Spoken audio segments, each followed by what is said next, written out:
Bonjour, bienvenue à Vitamine B, un quart d'heure autour de la Bible, avec chaque fois un texte biblique et aussi un invité.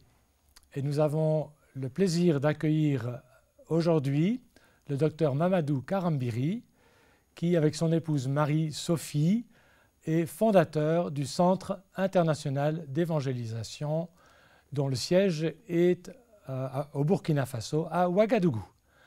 Bonjour Mamadou. Bonjour. Merci d'être venu jusqu'à chez nous. Oui. Alors, le texte que nous avons choisi de méditer ensemble est tiré de l'évangile de Jean, au verset 15 du chapitre 14. Et je vous le lis. « Si vous m'aimez, vous garderez mes commandements. Et moi, je prierai le Père, et il vous donnera un autre consolateur, qui soit éternellement avec vous. Il s'agit de l'esprit de vérité que le monde ne peut pas recevoir parce qu'il ne le voit pas et ne le connaît pas. Mais vous, vous le connaissez parce qu'il demeure près de vous et qu'il sera en vous. Je ne vous laisserai pas orphelins, je viens vers vous. » On voit ici Jésus qui parle à ses disciples. Il sait qu'il va souffrir et mourir pour l'humanité par amour pour elle. Et puis, au fond, il prépare ses disciples non seulement à son départ, mais il parle aussi de quelqu'un, d'un autre consolateur, de quelqu'un d'autre qu'il appelle consolateur ou bien esprit de vérité, qui viendra après lui et qui presque, on pourrait croire, le remplacera. Et il dit, je ne vous laisserai pas orphelin, comme si, non, voilà, vous serez seul, vous allez être seul, comme si sans père, mais je vous envoie un autre.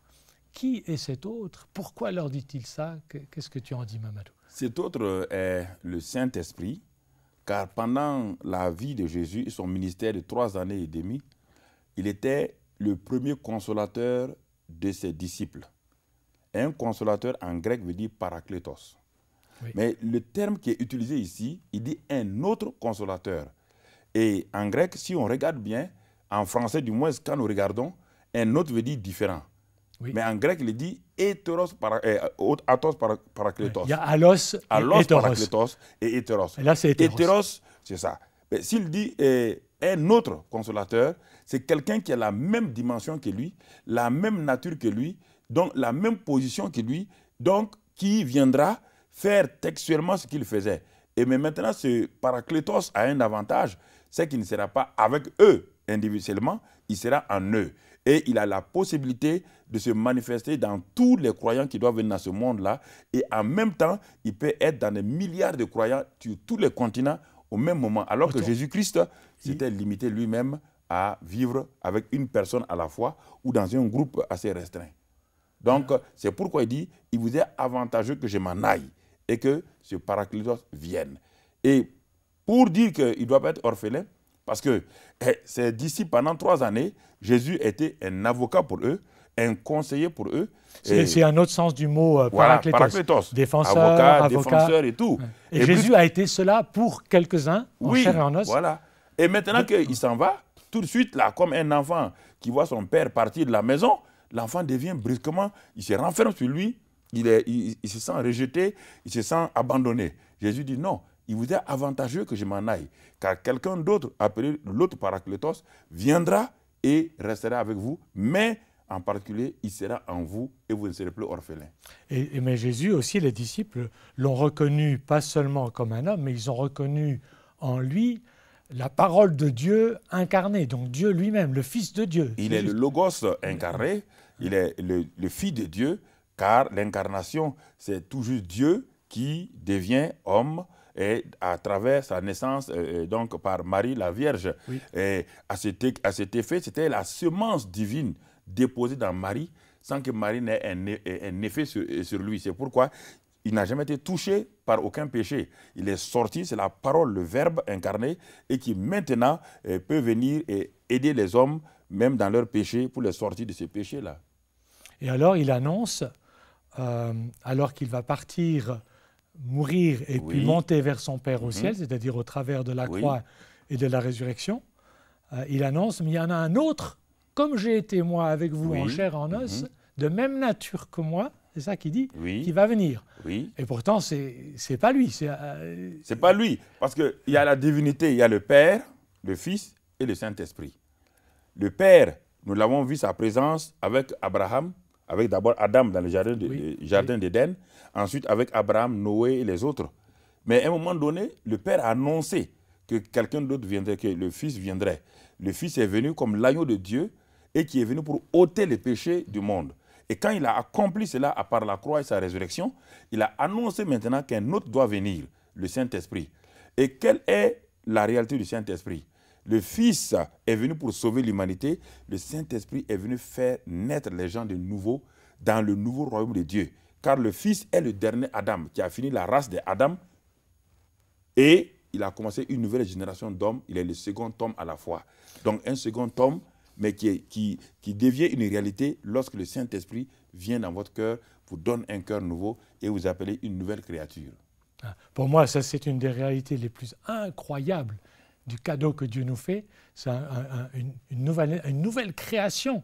Donc le Saint-Esprit, quand il vient en nous, qu'est-ce qu'il fait exactement? Puisque là, il ne sera pas à côté, il ne sera pas comme Jésus, comme nous, on est à côté l'un de l'autre, mais il vient habiter dans le cœur des croyants. Mais qu'est-ce qu'il fait exactement et comment ça se passe? La première chose, quand le Saint-Esprit, d'abord, il convainc l'homme de péché de l'extérieur. Quand la parole de Dieu est annoncée, quand la parole de Dieu est partagée, le Saint-Esprit commence à convaincre l'homme de péché. L'homme commence à reconnaître qu'il est pécheur devant Dieu. Mais ce n'est pas fini. Et le Saint-Esprit montre qu'il est possible que cet homme qui a reconnu son péché de devenir un enfant de Dieu.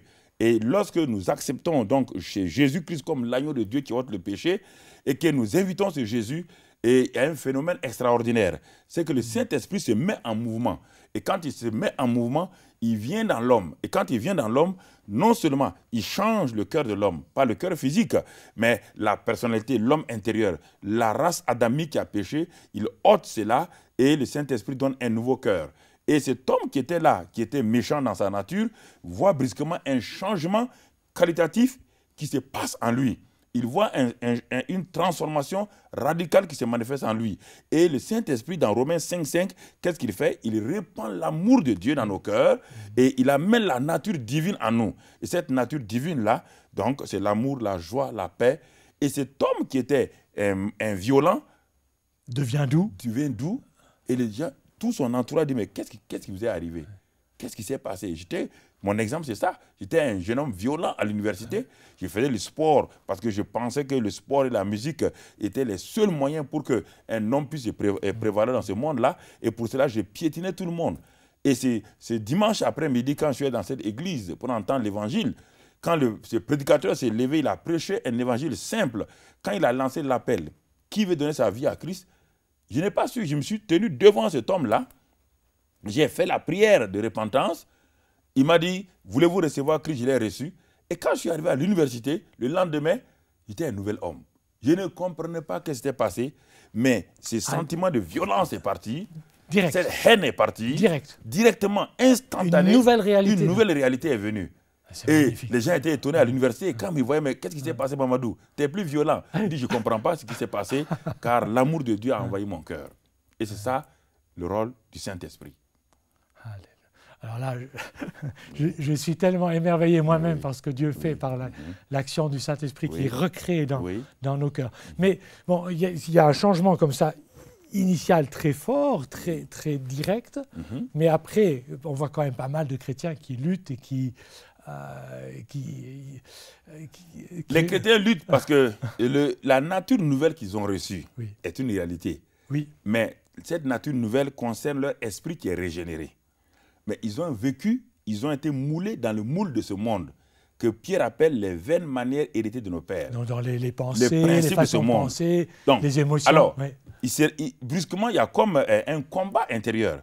L'homme intérieur veut obéir, mais la pensée dit, ce n'est pas logique qu'un homme du 21e siècle fasse comme ça, comme ça, comme ça. Donc il y a une lutte intérieure qui vient en vous. Et c'est pourquoi l'apôtre Paul, plus tard, ayant vécu ce phénomène-là, ayant reçu la révélation, nous dit dans Romains 12, il dit, je comprends la lutte que les chrétiens mènent.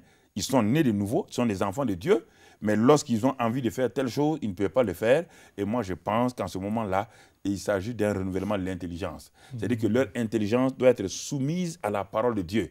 Lorsque l'intelligence de l'homme est soumise à la parole de Dieu, et lorsque les pensées de l'homme et les pensées de Dieu deviennent une, alors en ce moment, il y a une transformation qu'on appelle métamorphose. Une métamorphose qui se fait en nous, donc une transformation qui se fait en nous, et en ce moment-là, le cœur et la pensée alignés sur la parole de Dieu, alors on peut marcher dans la victoire dans le christianisme. Et c'est ça qu'aujourd'hui, beaucoup de chrétiens n'ont pas vécu. Parce que dès les premiers temps que les gens sont nés de nouveau, ils sont très contents. Mais 6 mois plus tard, ils se rendent compte que quelque chose ne va pas. Pourquoi? Parce qu'ils sont revenus dans leur ancien raisonnement. Ils n'ont pas laissé la parole de Dieu, donc transformer comme une éponge est impactée par l'eau, ils n'ont pas laissé la parole de Dieu les transformer, les imbiber leur raisonnement pour les amener à suivre Dieu comme cela devrait être. Ce qui fait que tout l'appel du chrétien, c'est de se tenir dans cette nouvelle création que Dieu a opérée par le Saint-Esprit, qui est réelle, qui est là, mais ça demande cette collaboration où nos pensées doivent croire ce que Dieu dit de nous, ce qu'il pense de nous, et puis être changé par rapport au vieux système, aux habitudes, aux émotions, des choses comme ça. Dieu n'a jamais travaillé, n'a jamais transformé quoi que ce soit sans le Saint-Esprit de la parole. Les deux vont de pair. Au commencement, quand la Bible dit que la terre était informe et vide, la terre était tohu bohu, le terme hébreu. Tohu bohu. Chaos. Ok, chaos.